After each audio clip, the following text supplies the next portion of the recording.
대한민국 FA50 전투기의 성능과 신뢰성의 핵심은 바로 엔진이라 할 수 있는데요. 제너럴 일렉트릭사의 F404 엔진은 무려 1980년대 개발된 터보팬 엔진입니다. 후기 연소기가 장착된 F404 엔진은 1500에서 18,100파운드 중량의 힘을 내 당시에도 큰 파장을 몰고 온 엔진이었습니다. 이후 F414나 민수용 G36 엔진으로 파생되었지만 여전히 현역으로 사용되는 당대 최고의 엔진 중 하나로 평가받고 있습니다. 개발된 지 30년이나 지난 F404 엔진의 우수성은 중국의 최신의 기체 제니10이 증명해주고 있습니다. 중국이 자랑하는 전투기의 엔진이 평균 수명은 3분의 1 수준이며 출력과 안정성 면에선 F404의 발끝에도 못 미친다는 사실이 드러난 것인데요. 그만큼 전투기 엔진을 하나 개발하는데 얼마나 많은 시간과 노력이 필요한가를 말해주는 대표적인 사례라 할 수 있습니다. 최근 한국 방산 시장의 가장 큰 화두 역시 전투기 엔진 개발인데요. 그러나 KF-21에 들어가는 엔진의 독자 개발에 들어간 대한민국이 그보다 기술 장벽이 낮은 FA50 엔진엔 왜 아직 손을 대지 않는지 의문을 품고 계신 독자분들이 많습니다. 당연히 아직까지는 타산성이 맞지 않기 때문입니다. FA50이 채용한 F404 엔진만 봐도 이를 사용하는 기체는 현재 보잉의 FA18 호넷과 록히드 마틴 F117 나이트호크, F20 타이거 샤크, 보잉 X45 라팔 사브자스 39 그리펜 등 한 시대를 풍미한 네로라는 전투기들입니다. 여기에 카이가 FA50에 F404 엔진을 채택함으로써 신뢰성을 부여받았다고도 볼 수 있는데요. 그래서 준비했습니다. 오늘은 F404 엔진이 어떻게 FA50에 장착되었으며 FA50의 사례를 통해 한국 엔진 기술이 얼마나 발전했는지 자세히 알아보겠습니다. 여러분의 구독과 좋아요가 꺼리튜브 운영에 많은 힘이 됩니다. F404 엔진은 1970년대 말에서 1980년대 초 개발되어 미국의 FA18 호넷 전투기에 처음으로 장착된 터보팬 엔진입니다. 개발 당시 주의는 엔진의 출력, 내구성, 신뢰성을 높이는 데 중점을 두었으며 이를 통해 F404는 중소형 전투기에 적합한 경량 고성능 엔진으로 자리 잡았습니다. F404 엔진이 출시된 당시부터 현재까지 시대를 뛰어넘는 성능으로 많은 찬사를 받아왔는데요. F404 엔진은 최대 11,000파운드, 약 4,900kg 이상의 추력을 제공하며 F터버너 작동 시에는 이를 대폭 상회하는 데이터를 보여주고 있습니다. 이는 FA50과 같은 경공격기와 최적의 궁합을 보여주고 있는데요. 민첩성과 고속 성능을 보장하는 데 중요한 요소로 작용하고 있습니다. 또한 F404 엔진은 8,000시간 이상의 수명을 보장하며 이는 지구상에서 개발된 어떤 엔진보다 긴 수명을 자랑하고 있습니다. 가령 동급의 러시아산 엔진은 F404 엔진 대비 엔진 수명이 절반 이하라는 평가를 받고 있으며 중국산 엔진은 아예 비교 자체가 불가능한 논외의 대상입니다. FA50이 F404 엔진을 채택함으로써 수출국의 신뢰를 받은 것은 어쩌면 당연한 일이었습니다. 또한 F404 엔진은 비교적 구조가 단순하고 부품 교체가 쉬워 운용 비용이 낮습니다. 이 또한 수출국에서 FA50을 선호하는 주요 이유 중 하나인데요. F404 엔진은 위에 열거했던 많은 전투기 외에도 미국의 T-50 골든 이글, 인도의 테자스 전투기, 그리고 다양한 무인 항공기에도 사용되어 그 범용성과 신뢰성을 증명하고 있습니다. 전투기 엔진을 독자 개발한다면 그보다 더 좋을 수는 없겠지만 F404 엔진과 같이 성능과 내구성을 인정받은 엔진을 채택하는 것 역시 국제적 신뢰를 받는 좋은 방법의 하나입니다. 한국은 T-50 및 FA50을 설계할 당시 전투기급 엔진 기술을 독자적으로 개발할 여력이 부족했는데요. 이에 따라 신뢰성이 입증된 미국 G사의 F404 엔진을 도입했습니다. 그러나 당시에도 대한민국 기술진들은 단순히 엔진을 들여와 장착하는 것을 넘어 라이선스 생산과 기술 이전을 통해 엔진 기술을 습득하는 데 집중했습니다. FA50은 단순히 전투기 플랫폼을 넘어서 한국 방위 산업의 기술력 향상에 크게 기여했으며 특히 F404 엔진을 운용하면서 얻은 데이터는 이후 한국 독자 엔진 개발로 이어지는 디딤돌이 되었습니다. F404 엔진을 통해 축적된 기술과 경험은 KF-21 보라매에 장착된 F414 엔진으로 이어졌으며 현재 한국은 항공기 엔진 국산화에 박차를 가하고 있습니다. 현재 한국 항공우주 산업과 한화에어로스페이스가 개발 중인 엔진의 수명은 8,000에서 10,000시간 이상을 목표로 잡고 있는데요. 러시아나 중국제 엔진의 경우 평균 수명이 약 2,000에서 4,000시간에 불과한 것을 보면 얼마나 대단한 내구력인지 알 수 있습니다. 여기에 한국의 국산 엔진은 추력과 연료 효율성을 개선하여 최신 전투기의 요구사항을 충족할 수 있도록 설계 중입니다. 현재 개발 중인 엔진의 출력은 최대 18,000에서 2만 파운드급으로 예상되는데요. 엔진의 성능이 향상된 만큼 이를 채택하는 전투기의 속도, 기동성, 항속거리, 무기 탑재 능력 등이 모두 늘어나게 됩니다. 이는 다양한 전술 상황에서 더 유연하게 대응할 수 있으며 작전 범위와 효과를 확대하는 중요한 효과도 거둘 수 있을 텐데요. 여기에 독자 엔진을 사용하게 되면 우리 군의 전술적 요구에 맞춰 엔진을 최적화할 수 있다는 장점은 자연스럽게 따라올 것입니다. 그러면 현재 우리가 개발 중인 18,000에서 2만 파운드급 엔진의 성능은 어느 정도일까요? 기존 KF-21에 탑재된 F414 GE400K 엔진의 최대 추력은 18,000파운드 중량이며 이 정도만 해도 전투기의 고속, 기동성과 뛰어난 상승 능력을 보장할 뿐만 아니라 고효율 터보팬 기술로 인해 긴 항속거리와 장시간 비행이 가능하며 다양한 공중기동을 빠르고 유연하게 수행할 수 있습니다. 그런데 대한민국이 목표로 하는 엔진은 F414급과 같거나 약간 상회하는 수준인데요. 물론 기체의 형상학 구조와 세부 성능 재원이 다르므로 절대적인 비교는 어렵지만 우리가 개발할 18,000에서 2만 파운드급 엔진을 장착한 전투기를 보면 그 성능을 대략 짐작할 수 있습니다. 현재 한국의 항공엔진 국산화율은 약 40%로 알려져 있는데요. 전술의 뜻 엔진 기술력은 항공기의 성능을 좌우하는 핵심 요소 중 하나로 엔진 국산화가 제대로 이루어지지 않는다면 한국산 전투기의 세계 시장 진출은 큰 제약을 받을 수밖에 없습니다. 또한 전투기 엔진의 독립적인 개발이 없으면 향후 더 발전된 전투기, 예를 들어 5세대 스텔스 전투기의 개발에도 상당한 차질을 빚을 수 있습니다. 때문에 항공엔진 개발은 한국 방위산업의 미래를 위해 반드시 도전해야 할 분야임엔 확실합니다. 이렇게 엔진 기술은 항공기 기술의 핵심으로 불리고 있는데요. 독자 개발에 성공할 경우 기술 자립도를 획기적으로 높이는 것은 물론 방위산업 수출 경쟁력 강화로도 이어질 것입니다. 대한민국 방산기술력을 바라보는 국제무대의 시각은 KF-21 보람의 이전과 이후로 나뉜다 해도 과언이 아닙니다. 2013년 탐색 연구가 끝나고 KF-21 개발을 위해 록히드 마틴과 컨소시엄을 체결했을 때 미국의 개발진들은 대한민국의 도전을 비웃기 바빴습니다. 그도 그럴 게 당시 대한민국은 KF-16 전투기 140대를 라이선스 생산한 것이 전투기 생산 경험의 전부였기 때문입니다. 물론 그 이후에 기본 훈련용 풀업기였던 KT-1 웅비를 개발했고 T-50 양산까지 성공했지만 세계적 수준과 비교했을 때 겨우 걸음마를 뗀 수준이었습니다. 더구나 라이선스 생산과 훈련기 개발은 초음속 전투기 개발과는 기술 난이도부터 하늘과 땅 차이였는데요. 현재 신흥방산 강국으로 떠오른 한국은 방산 시장 점유율 세계 9위란 자리가 어울리지 않을 정도로 세계 시장에서 큰 파이를 차지하고 있습니다. 모두가 불가능하다고 장담했던 KF-21 보람의 개발에 성공했으며 현재는 4.5세대 전투기를 구성하는 A4 레이더, 적외선 탐색 추적 장비, IRST, 전자광학 표적 획득 및 추적 장비, EO, TGP, 전자파 방해 장비, RF 제머 등 핵심 장비의 대부분을 국산화하는 데까지 성공했습니다. 반면 러시아와 중국산 전투기의 기술력은 시간을 거슬러 올라가고 있다는 혹평을 받고 있습니다. 특히 엔진 분야는 내구성과 수명 측면에서 여전히 큰 한계를 보이고 있는데요. 예를 들어 수호이 27계열에 사용되는 AL31 시리즈 엔진의 경우 수명이 약 1,500에서 3,000시간에 불과한 수준입니다. 이는 미국산 엔진의 절반에도 못 미칠 뿐더러 유지보수 주기가 짧고 고온 환경에서 성능이 급격히 저하되는 문제를 발생시킬 수밖에 없습니다. 중국의 제니십 스텔스 전투기도 마찬가지입니다.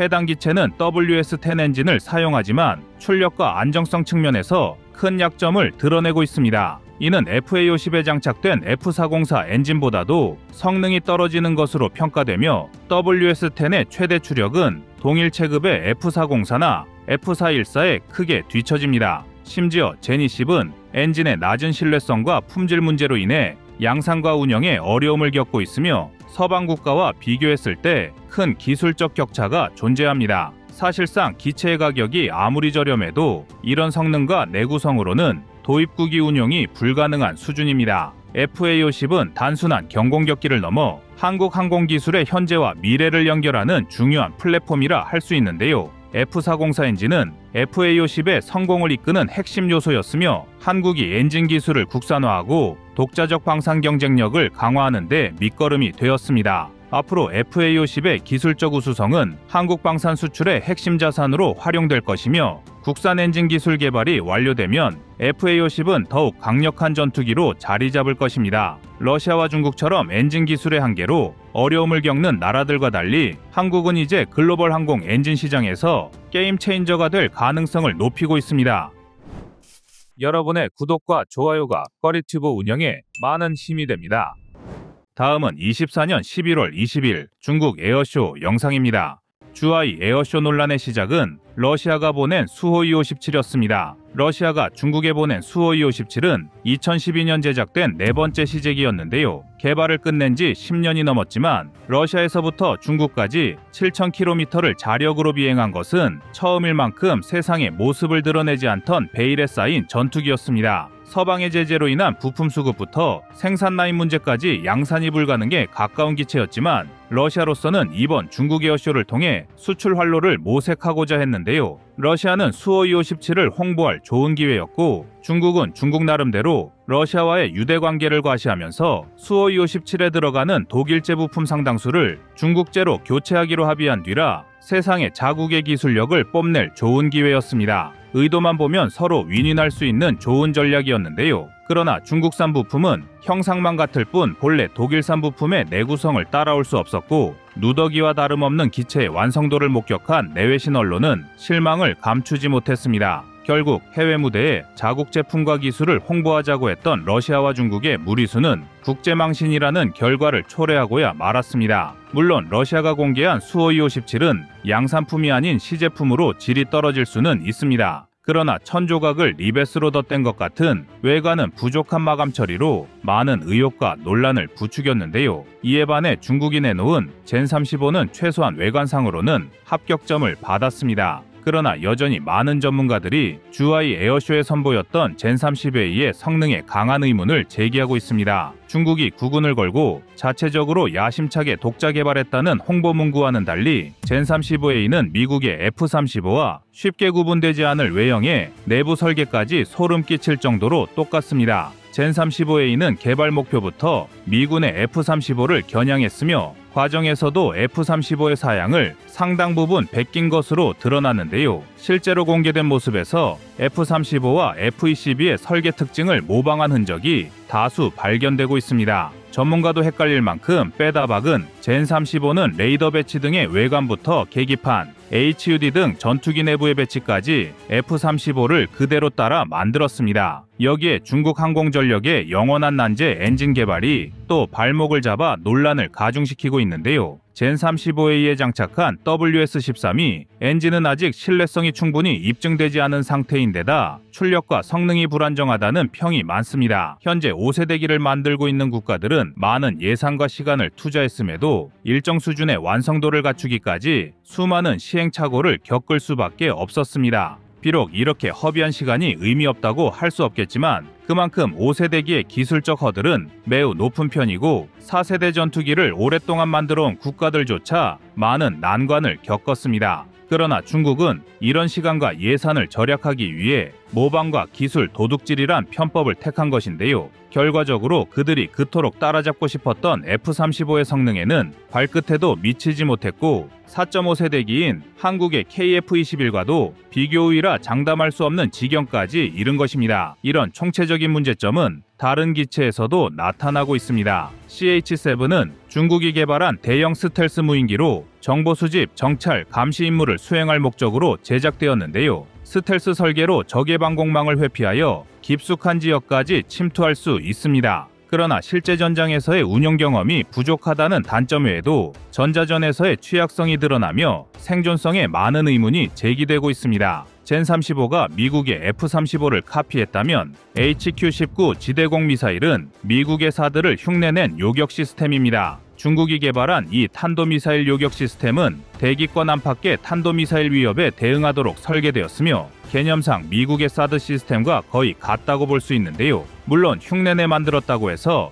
HQ-19의 성능을 무조건 깎아내릴 순 없습니다. 이번 에어쇼에서 처음 공개되었지만 이미 중공공군에서 작전에 사용 중이라고 하는데요. HQ-19의 요격 범위는 최대 3,000km에 달하며 재진입 탄두를 포함하여 해당 범위 내의 탄도미사일을 요격할 수 있는 것으로 알려졌습니다. 1999년에 첫 시험 비행 성공으로 중국은 미국에 이어 세계 두 번째 이 방식의 개발에 성공한 국가가 되었으며 여러 차례의 실험을 통해 고도 200km 이상의 요격과 초당 최대 1000m의 상대 속도 등 성능을 검증했습니다. 이번 에어쇼에서 중국이 HQ-19를 공개한 것은 본격적으로 수출 시장에 내보내고자 하는 의지를 반영한 것인데요. 중국은 그들의 우방이라 할 수 있는 파키스탄과 사우디아라비아, 이집트와 같은 주요 고객을 넘어 신흥시장, 특히 중동 지역에 큰 관심을 보이고 있습니다. 즉, 앞으로 중국 방산 제품은 한국과 많은 분야에서 치열한 경쟁을 펼칠 것으로 예상됩니다. 미국의 UH-60 블랙호크를 모방하여 개발된 중형 다목적 헬리콥터 해올빈지 20 역시 주하이 에어쇼에서 큰 관심을 끌었습니다. 최대 이륙 중량은 10톤의 랴오닝호 항공모함을 비롯하며 고도 4,000m 이상의 위치에서 운용할 수 있어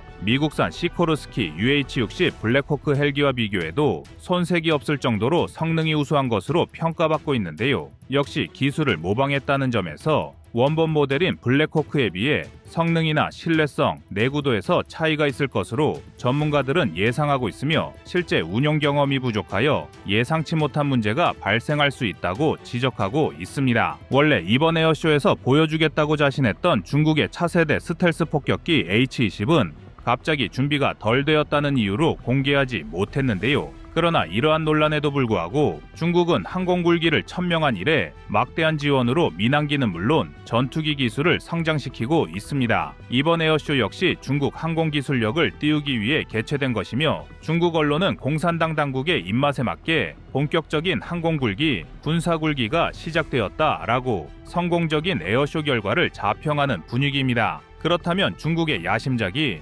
해외에는 통할 수 있을까요? 대부분의 전문가들은 넘어야 할 산이 너무나도 많다라며 가능성을 낮게 평가했습니다. 우선 안전성이 검증되지 않았습니다. 중국 전투기 라인업은 대부분 1990년대 후반 시작된 프로젝트로 기술 선도 국가와의 정당한 기술적 협업 없이 백기기와 훔치기 그리고 리버스 엔지니어링으로 이어진 복제품 만들기를 반복해왔습니다. 즉 사양은 거의 따라잡았고 외형도 말끔하지만 안전성 검증을 위해서는 시간이 더 많이 필요하다는 것입니다. 방산업계 관계자는 중국이 신규 진입자인 만큼 안전성이 담보되지 않는다라며 앞으로 수십 년간 사고가 나지 않아야 함은 물론 실전에서 성능을 인정받아야 도입 고려 대상이 될 것으로 예상하고 있습니다. 여기에 유지보수 수리정비, 조종사 교육 등 다양한 장벽도 존재합니다. 전투기는 한번 수출되면 대략 30년 정도 운용되는데 이 기간 동안 유지보수 정비 등 수출국의 지원이 지속적으로 필요합니다. 그러나 중국은 이런 MRO 지원을 해본 적도 할 의지도 없어 보입니다. 많은 국가가 중국의 신뢰성에 의구심을 보이며 서류상의 약속도 믿지 못하고 있습니다. 또한 전투기는 조종사 양성에 많은 경험이 필요한데 이 또한 걸림돌입니다. 항공 분야 관계자의 말을 빌자면 중국산 전투기의 가격이 아무리 저렴하다 할지라도 정비, 교육, 안전 등 고려할 요소가 많다라며 중국산 전투기의 수출 가능성이 당분간 매우 낮을 것으로 전망했습니다. 결론적으로 주하이 에어쇼는 중국의 발전된 방산기술 홍보를 위해 개최된 국가적 행사였음에도 시장의 반응과 전문가의 평가는 차갑기 그지 없었습니다. 그러나 하루가 다르게 변신 중인 중국의 이러한 군사력 증강은 한국의 안보 환경에 직접적인 영향을 미칠 수 있습니다. 따라서 대한민국 역시 대응 방안을 고려해야 할 텐데요. 우리가 안이한 자세로 KF-21의 양산은 물론 성능 개량에 게을리한다면 장기적으로 글로벌 무기 시장에서 중국산 전투기의 경쟁력에 밀려날 수밖에 없습니다. 과거 독보적인 방산 강국에 위치해 있던 러시아의 전투기가 이제는 기술력과 경제성을 모두 갖춘 한국산 전투기에 자리를 내어준 것이 그 예라 할 수 있는데요. 이제 곧 글로벌 시장에서의 일전을 앞둔 한국과 중국의 전투기 경쟁에서 승자는 누가 될까요? 여러분의 구독과 좋아요가 꺼리튜브 운영에 많은 힘이 됩니다. 다음은 24년 10월 2일 중국 전투기 완패 영상입니다. 중국이 한국의 KF-21을 무시하는 가장 큰 이유는 먼저 스텔스 성능입니다. 자신들이 개발한 제니10과 젠35는 완벽한 스텔스 기능을 갖추고 있지만 한국의 KF-21은 4.5 세대로 분류되기 때문에 자신들의 전투기가 더 강력한 성능을 가지고 있다는 주장입니다. 물론 KF-21의 내부 무장창과 완벽한 스텔스 성능은 KF-21EX로 명명된 블록 3 단계에서 진행될 예정이기 때문에 내부 무장이 가능한 제니10과 젠35가 일부 스텔스 성능에선 다소 앞서 있는 것처럼 보일 수 있습니다. 하지만 중국이 간과하고 있는 가장 큰 문제는 레이더 기술의 차이입니다. 즉, 상대가 스텔스 성능을 보유하고 있더라도 이를 탐지할 수 있는 기술이 있거나 비록 아군의 전투기가 스텔스 성능에서 다소 열세일지라도 적군의 레이더 성능이 떨어진다면 이러한 차이는 얼마든지 상쇄할 수 있다는 것입니다. 한국의 KF-21은 A사 레이더를 제작하는 과정에서 질화갈륨 소자를 국산화하는 데 성공하여 갈륨 비소 소자를 활용한 레이더에 비해 훨씬 더 강력한 성능을 보유하고 있습니다. 질화갈륨 소자는 갈륨 비소 소자보다 더 강력한 출력을 낼 수 있으며 열에 강하기 때문에 냉각 장치의 부피를 줄여 레이더 크기를 더욱 효율적으로 개선할 수 있습니다. 한국은 이러한 질화갈륨 소자를 국산화하여 레이더 모듈에 사용하고 있는 반면 중국은 미국이 주도하는 각종 제재로 인하여 질화갈륨 소자의 수급과 개발에 어려움을 지니고 있습니다. 이는 다시 말해 중국의 전투기가 스텔스 성능을 갖추고 있다고 하더라도 한국이 우수한 레이더 성능을 기반으로 얼마든지 중국의 전투기를 상대할 수 있다는 것을 의미합니다. 흔히 스텔스 전투기라고 하면 마치 어떤 레이더도 모두 피해갈 수 있을 것처럼 생각하는 경우가 많지만 다양한 주파수 대역을 동시다발적으로 활용할 수 있는 A사 레이더는 충분히 스텔스 전투기를 공략할 수 있습니다. 다양한 대역의 레이더 전파는 제 아무리 뛰어난 스텔스 전투기라고 하더라도 탐지 확률을 높일 수 있는데 한국은 레이더 기술 측면에서 중국에 앞서 있다는 점을 이용하여 제니10과 젠35를 얼마든지 조기에 탐지할 수 있습니다. 다음으로 중국은 한국 전투기의 엔진 문제를 약점으로 지적하는데 이는 전형적인 중국의 허장성세입니다. 중국 언론은 KF-21에 사용하는 F414G 400K의 성능을 문제 삼아 제니10은커녕 젠35보다 더 떨어지는 기동성을 갖추고 있다는 주장을 펼치고 있는데요. 정작 중국이 자랑하는 젠35의 최고 속력과 엔진 출력은 KF-21과 비교하여 그다지 특출난 장점을 갖추고 있지 못하다는 것이 맹점입니다. 젠35에 장착된 엔진은 중국이 자체 개발한 WS-19 엔진으로 WS-19 엔진은 애프터버너를 사용할 경우 약 24,000파운드의 출력을 낼 수 있는 것으로 알려졌는데 이는 중국이 무시하는 F414 엔진의 출력과 비슷한 수준입니다. KF-21과 젠35 모두 두 개의 엔진을 장착한 쌍발 전투기인데 각각 애프터버너를 사용하게 되면 KF-21은 44,000파운드, 젠35는 48,000파운드의 추력을 낼 수 있는데요. 엔진 자체의 성능 수치 차이가 크지 않은 것도 중국의 억지스러운 주장을 우습게 만들지만 4,000파운드 이상의 출력을 더 낼 수 있는 젠35의 최고 속도는 마 1.8로 KF-21과 동급입니다. 더욱 놀라운 것은 KF-21이 4.5 세대 전투기로서 7.7톤 수준의 무장을 장착하고 임무에 투입하는 반면 젠35는 5세대 스텔스기이자 함재기 역할을 수행하기 때문에 내부 무장창에는 겨우 2톤 수준의 무장만 가능하며 외부 무장을 사용하지 않을 경우 KF-21보다 3톤 이상 가벼운 중량으로 비행한다는 점입니다. 엔진의 출력이 조금이나마 더 앞서는 데다가 내부 무장만 사용할 경우 한국보다 더 가벼운 무게로 비행하는데 정작 최고 속도는 동일하다는 것은 반대로 말하면 중국 전투기 엔진은 수치상의 재원만 높게 나올 뿐이며 실제 성능은 한참 떨어진다는 것을 의미합니다. 즉 중국이 엔진의 성능을 핑계로 KF-21을 폄하하는 것은 말이 되지 않는 억지인 것입니다. 게다가 F414 엔진은 한국의 KF-21 이외에도 F-18EF 슈퍼호넷과 자스-39 그리펜 등 다른 기체에서도 사용하고 있기 때문에 실전에서 성능 검증이 완료되었지만 중국이 자랑하는 WS-19는 이제 겨우 젠35에 적용되었기 때문에 실전 검증이 완료되지 않았다는 단점까지 보유하고 있습니다. 또한 가장 최신 엔진인 WS-19조차 신뢰성이 이렇게 형편이 없는데 이보다 이전에 개발된 WS-10C, WS-15 계열의 엔진을 탑재한 제니10의 엔진 신뢰성은 말하지 않아도 쉽게 알 수 있는데요. 중국의 억지 주장은 여기서 끝이 아닙니다. 중국은 한국 전투기에 무장 체계를 두고 장거리 미사일을 보유하지 않고 있기 때문에 전투력 측면에서 중국보다 열세에 놓여 있다는 주장을 하고 있습니다. 현재 중국이 제니10 등의 전투기에 사용하는 공대공 미사일 중에서 가장 강력한 사거리를 보유한 미사일은 사거리 200km 수준의 PL-15와 300km 수준의 PL-21입니다. 그런데 한국은 장거리 미사일이 없다는 중국 측의 주장과 달리 이미 2024년 5월에 미티어 미사일 발사에 성공한 사례가 있습니다. 미티어 미사일은 유럽이 개발한 장거리 공대공 미사일로 정확한 최대 사거리를 공개하고 있지는 않지만 다수의 군 전문가들은 최대 300km 수준의 사거리를 보유한 것으로 평가하고 있어 수치상의 재원만을 놓고 보면 중국의 PL-15, PL-21과 비교해서 절대 부족한 사거리가 아닙니다. 여기에 더해 한국은 자체 기술력으로 미티어와 동일한 덕티드 램제트 기술을 활용한 공대공 미사일을 개발하고 있기 때문에 중국이 KF-21의 사거리를 지적하는 것은 기초적인 사실관계조차 확인하지 않은 억지에 불과합니다. 더군다나 중국의 PL 시리즈는 고질적으로 소프트웨어 성능이 좋지 못한 것으로 평가를 받아왔는데 제 아무리 미사일의 하드웨어가 뛰어나다고 하더라도 이를 제대로 조준하고 유도할 소프트웨어 성능이 부족하면 미사일은 제대로 된 교전을 펼칠 수가 없습니다.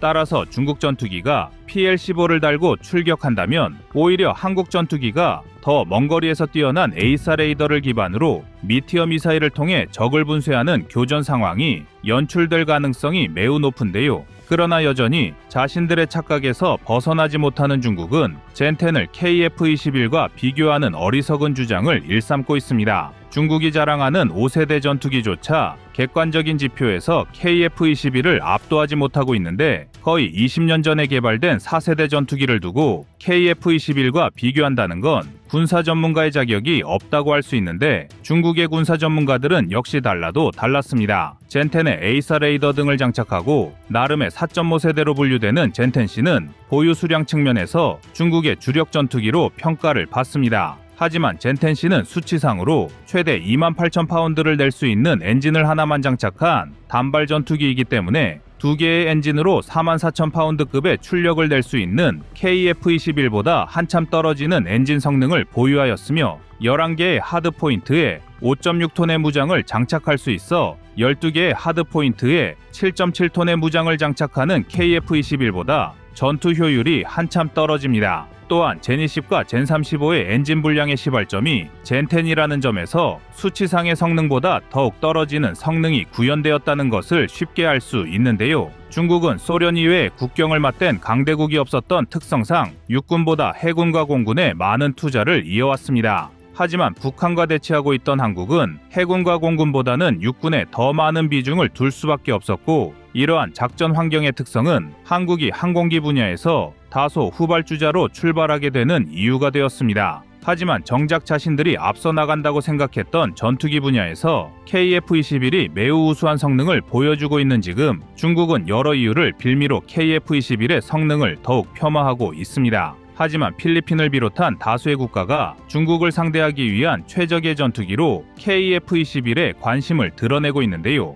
블록원을 넘어 계속해서 발전하는 KF-21이 중국의 패권 야욕을 저지하고 한국의 안보를 수호할 것입니다. 여러분의 생각은 어떠신가요? 이상 꺼리튜브였습니다.